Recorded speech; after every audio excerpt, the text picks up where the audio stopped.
Live from the Hard Rock here in Hollywood, Florida. I'm here with the man. He's the reason we are here. David Feldman. How you feeling tonight, David? I'm doing great, man. Phenomenal night. Very excited about what the future holds for our sport, man. It's unbelievable. Love it here in Miami, man. It's just unbelievable here.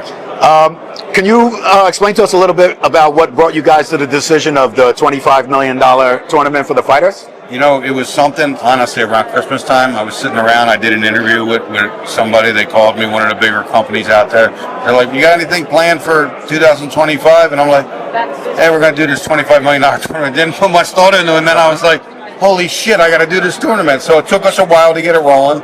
As you know, we're in the middle of summer, but in March of 2026, we'll start it. In March of 2027, one person will walk away with 15 million, and then a million, and then 500,000, 250, and all the way down the road. There's going to be 64 fighters getting paid on that tournament. And is it going to be something more of like an elimination thing, where it's just like one loss and you're out of the tournament? One loss and you're out. One loss and you're out. 185 pounds to 275 pounds. I know Connor said 265, but it was just off. 185 to 275. So you're probably going to have the heavier guys fight, the lighter guys fight, but at the end of the day, the weight class, you could have a 185-pound guy fighting a 275-pound guy. That would be sick. It's going to be amazing.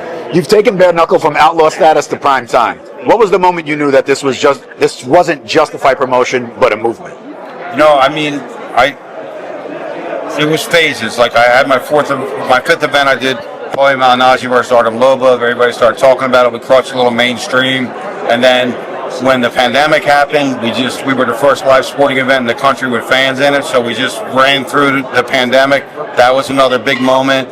Signing Paige Van Zandt was a big moment. Mike Perry was a big moment. There's just certain different things there. You know, getting a deal with the Zone, getting bigger sponsorships on board. Every little thing has its step, and that's what really just made us think. I mean, there's no doubt in my mind we're very least going to be in the next 2 years the number 2 combat sports promotion in the world, hands down.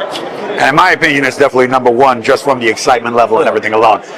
Aside from the Zone, are there any other type of network deals that are in the making? Yeah, we have some big announcements we're about to pop.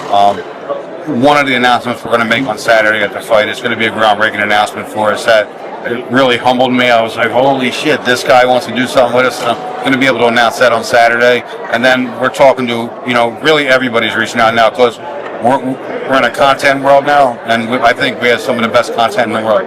I definitely agree. Yep. With the fights getting more viral and the roster getting deeper, how do you keep BKFC real, raw, and different from every other promotion chasing the wave? Because they know they have to come here and fight their ass off, and if they don't, they really don't fight here anymore. If they don't come, they leave it all in the ring. If they do, that's why we do an equity thing. That's why we do an ownership. Look, fight your ass off. You're risking your life for me and the fans.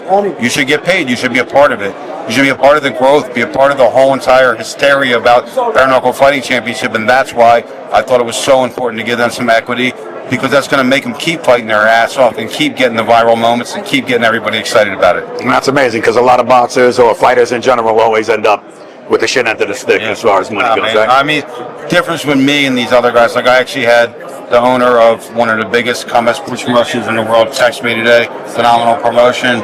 But these guys, none of these guys have ever been punched in their mouth. I've been punched in my mouth. You're a former boxer, right? That's why it means more to me. I understand what they go through. I understand it's not the fight, it's the training, it's the sacrifice, and it's not seeing your wife. It's giving up so many different things while you're training for a fight. I get that, and that's why they need to be rewarded when they're done. Young men everywhere are watching BKFC thinking this is a warrior sport. What message do you have for them about discipline, toughness, and how to fight for something bigger than a win? I mean, it's all about tenacity, right? This sport, I think, personifies that. You've got to have a different set of balls in this sport, but you also have to just have the will to win. You want to be doing something better in your life, and this is it. Like, this is raw. This is natural. Like, everybody knows what this is. What I mean is, if I go around the room, not this room, it's a different room, but a regular room, and ask people, do you know what a colada is? You know what this kind of chokehold is? They don't. If I ask everybody in the world, you know what a bare knuckle punch is? They get it. So what I'm saying to the young guys is, use this as a way to better yourself and make money here, but don't do it in the streets. And you're originally from Philadelphia, correct? Philly, yeah. Correct.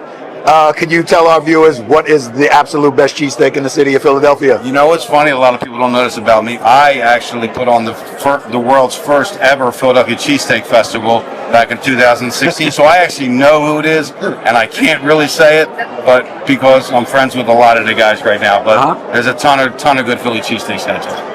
Dave, we appreciate you for your time. Thank you. Thank you very much. It's a pleasure. Live from BKFC 78 in 2 days from the Hard Rock in Hollywood, Mr. David Feldman. Scooty! Thank you, man.